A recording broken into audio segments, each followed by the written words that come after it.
Hello friends, teaching biology में आपका स्वागत है। यहाँ पर इंडिया की तरफ से एक इम्पॉर्टेंट नोटिफिकेशन आई है। जितने भी कैंडिडेट यहाँ पर नेट करना चाहते हैं तो यहाँ पर उसकी नोटिफिकेशन आ चुकी है।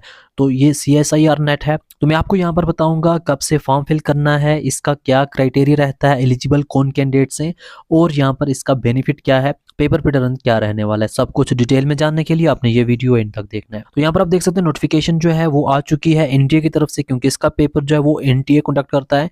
तो अब मैं आपको यहाँ पर बताता हूँ पहले इसकी जो डेट्स वगैरह हैं वो क्या रहने वाली है। तो जो भी कैंडिडेट्स यहाँ पर फॉर्म फिल करना चाहते हैं UGC CSIR नेट के लिए, तो यहाँ पर ऑनलाइन रजिस्ट्रेशन स्टार्ट हो रही है 10 मार्च से लेकर 10 अप्रैल तक। एंड अगर आपने अपना फॉर्म फिल करना है उसकी लिंक आपको डिस्क्रिप्शन मिल जाएगी। तो लास्ट डेट जो है ट्रांजैक्शन वगैरह सब कुछ के लिए वो 10 अप्रैल ही रहने वाली है। तो आपके लिए फ़ी वगैरह, अगर कोई भी कैंडिडेट जनरल कैटेगरी में है उसको 1100 फ़ी भरना है। अगर कोई जनरल में EWC OBC में है तो उसने 550। एंड कोई SC ST कैंडिडेट है 275। थर्ड जेंडर वाला उसको भी 275। PWD कैंडिडेट्स है उसको कुछ भी यहाँ पर नहीं भरना है। बाकी इंपॉर्टेंट डेट भी आप देख लो। करेक्शन के लिए अगर किसी को करेक्शन हुई तो 12 अप्रैल से लेकर 18 अप्रैल तक करेक्शन के लिए ओपन हो जाएगा। बाकी चीज़ें जो बाकी डेट्स वगैरह हैं वो अलग से मेंशन होंगी। एग्ज़ाम जो है 6, 7, 8 जून 2023 को होगा। बाकी जो भी अपडेट सेंटर के रिलेटेड, एडमिट कार्ड के रिलेटेड बाद में अनाउंस की जाएंगी।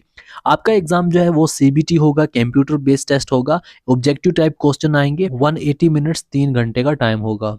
तो अब हम देखते हैं एलिजिबल कौन कैंडिडेट्स हैं इस यहाँ पर नेट के लिए। एसेंशियल क्वालिफिकेशन, कोई भी कैंडिडेट जो MSc है या उसके इक्विवेलेंट कोई भी डिग्री कर रहा है, जैसा कि इंटीग्रेटेड BSMS या फिर honours program BTech BE B Pharma MBBS at least. अब यहाँ पर ये भी जितने भी हैं यहाँ तक इनको 55% अगर मार्क्स हैं तो यहाँ पर एलिजिबल हैं। अगर कोई यहाँ पर इनमें कैटेगरी का कैंडिडेट है तो उसको अगर 50% है तो वो भी यहाँ पर एलिजिबल है। अगर ऐसा कोई कैंडिडेट है जो ऑलरेडी इनरोल है अभी एंड 10+2+3 ईयर का उसने ऑलरेडी क्वालिफाई किया है एंड उससे एबो है अभी, तो अभी फॉर सिंपली बात, अगर कोई बंदा भी अगर अभी PG कर रहा है तो वो भी यहाँ पर एलिजिबल है, इसमें फॉर्म फिल कर सकता है। जैसा कि यहाँ पर आप देख सकते हैं BSc ऑनर्स या उसके इक्विवेलेंट कोई भी कैंडिडेट है तो वो यहाँ पर फॉर्म फिल कर सकता है। ओपन मेरिट वाले 55%, कैटेगरी वाले 50% मार्क्स। ऐसे ही अगर BE BS BTech B Pharma MBBS final year के स्टूडेंट्स हैं या अपने रिजल्ट का वेट कर रहे हैं तो वो भी यहाँ पर इसको फिल करने के लिए एलिजिबल हैं। अगर आप एज लिमिट देखें JRF कैंडिडेट के लिए मैक्सिमम 28 ईयर है और ये 28 ईयर है 1/7/2022 तक। तो ये जुलाई 1 है, वहाँ तक अगर किसी कैंडिडेट की 28 है तो वहाँ तक, उससे ऊपर वाला यहाँ पर एलिजिबल नहीं है। तो अगर कोई और कैटेगरी में है SC ST थर्ड जेंडर तो उसको 5 ईयर एक्स्ट्रा दिए जाते हैं उनको। अगर कोई JRF के बिना बाकी चीज़ों के लिए है तो उसके लिए कोई भी अपर एज लिमिट नहीं है, कोई भी बंदा यहाँ पर फॉर्म फिल कर सकता है। अब बात करते हैं मोड ऑफ एग्जामिनेशन कैसे रहने वाला है। तो एक सब्जेक्ट का बताऊंगा, सेम बाकी भी वैसे रहने वाले हैं। आपका कोई भी अगर पेपर हुआ, जैसे यहाँ पर आप देखें तो उसके आपको part A, part B, part C 3 part में होगा। आपको पार्ट A में 20 क्वेश्चन होंगे, आपने करने 15 हैं, तो आपका हर एक करेक्ट पर आपको 2 मार्क्स मिलेगा। और आपको यहाँ पर अगर किसी का इनकरेक्ट हुआ तो यहाँ पर हाफ मार्क्स कट जाएगा। पार्ट B में यहाँ पर 40 क्वेश्चन होंगे, 35 करने हैं, हर करेक्ट पर 2 मार्क्स मिलेंगे और जिसने गलत किया उसको भी 0.5 मार्क्स कट किया जाएगा। पार्ट C जो है वहां पर 60 क्वेश्चन होंगे, 25 यहाँ पर अटेम्प्ट करने हैं एंड 4 मार्क्स का एक क्वेश्चन होगा। और यहाँ पर अगर किसी को गलत हुआ तो 1 मार्क्स उसका डिडक्ट किया जाएगा।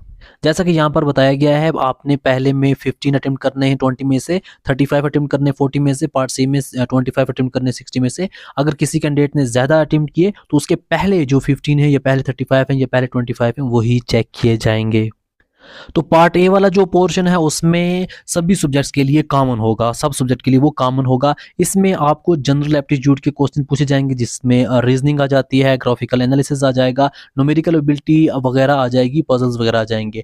पार्ट B जो आपका है वो आपको subject related multiple choice question होंगे, तो इसमें आपका ये आ जाएगा जिसमें आपको अपने सिलेबस के हिसाब से ही होगा। हाई ऑर्डर क्वेश्चन होंगे जहाँ पर कैंडिडेट्स की नॉलेज, साइंटिफिक कॉन्सेप्ट वगैरह चेक किए जाएंगे, तो ये चीज़ें आपको यहाँ पर आ जाएंगी। तो इस तरीके से आपका पेपर होगा। अगर इसके बेनिफिट्स की बात करें, जो कैंडिडेट्स असिस्टेंट प्रोफेसर के लिए जाना चाहते हैं तो उसके लिए बहुत ही इंपॉर्टेंट है।